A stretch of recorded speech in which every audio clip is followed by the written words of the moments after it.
എല്ലാം അറിയാലോ, അതനുസരിച്ച് പെരുമാറണം. എന്താ ഒരു രഹസ്യം? അച്ഛന്റെ കാല് തൊട്ട് അനുഗ്രഹം വാങ്ങണമെന്ന് പറയായിരുന്നു. കല്യാണം കഴിഞ്ഞ് അവളെയും കൂട്ടി നേരെ ഇങ്ങി പോന്നു. അമ്മയ്ക്കും എനിക്ക് അടുക്കളയിൽ ഒരു കൂട്ടാവട്ടെ എന്ന് കരുതി ഞാൻ നിർബന്ധിച്ച് കൊണ്ടുവന്നതാ. അതേതായാലും നന്നായി. ഗോമതി അമ്മേ, അവളെയും കുട്ടി അകത്തേക്ക് പോ. നന്നായി.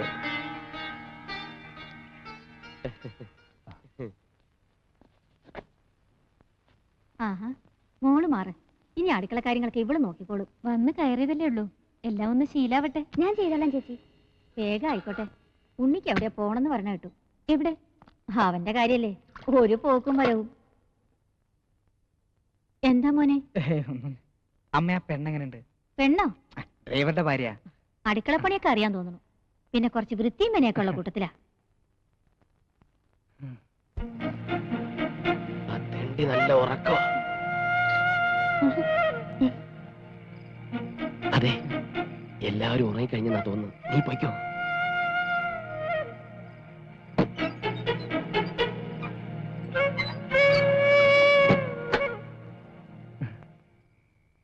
ആരെയും കണ്ട? ദൈവമേ, എനിക്ക് ആകെ പേടിയാവണം.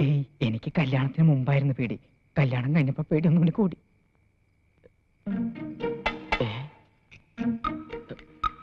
അവസാനം ഏറുകൊണ്ട പട്ടിയെ പോലെ.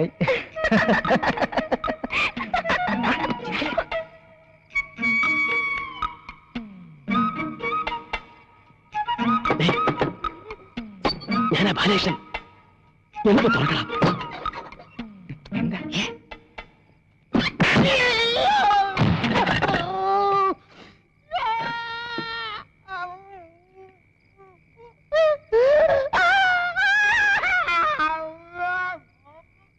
എന്ത് പറ്റിയടാ?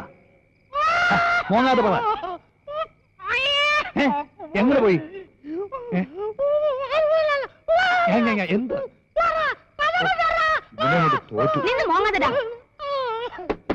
വന്നു തുറക്കാൻ. ലക്ഷ്മിയെ കാണാൻ പുറത്തിറങ്ങി വന്നാൽ എന്ത് ചെയ്യും?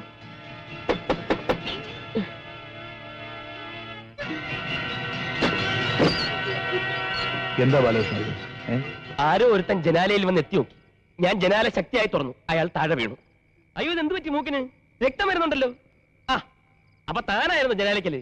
ഞാൻ വിചാരിച്ചേതോ കള്ളനായിരിക്കും. അല്ല സാറേ, ഇയാൾ കല്യാണം കഴിച്ചാന്നു? അല്ല. അപ്പൊ അത് തന്നെ, ജനലിൽ കൂടെ ഒളിഞ്ഞു നോക്കി. ഫസ്റ്റ് നൈറ്റ് ഒക്കെ അല്ലേ. ബാലകൃഷ്ണ,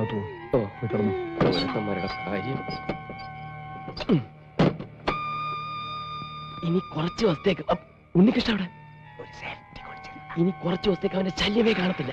എനിക്ക് നേരത്തെ സംശയമുണ്ട് ഇവന്റെ കാര്യത്തില്. പോയി കിടന്നുറങ്ങടാ. പോകാൻ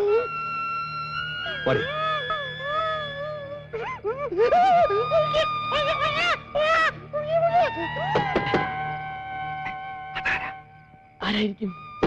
ആരാന്ന് ചോദിലേ? ആരാ? ഞാൻ ലക്ഷ്മിയാ. രണ്ടുപേരും ഒരുമിച്ച് നീങ്ങുന്നു. നീ വാ.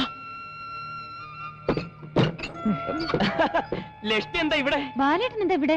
ഞാൻ ഒരു കള്ളനെ പിടിക്കാൻ വേണ്ടി വന്നു. കള്ളനോ? ആ, കല്യാണം കഴിക്കാത്ത ഒരു കള്ളൻ. എന്തോന്ന്? ആ, അതിന്റെ ഏനക്കേട്. ഇതൊന്നും പറയാൻ നിനക്ക് മനസ്സിലാവത്തില്ല. നീ വന്നേ, നീ വന്നേ. നീ ഇതുവരെ പോയില്ലേ? ഞാൻ ജനല് തുറന്നിടണ അടയ്ക്കണ. പോടാ. സന്തോഷായില്ലേ?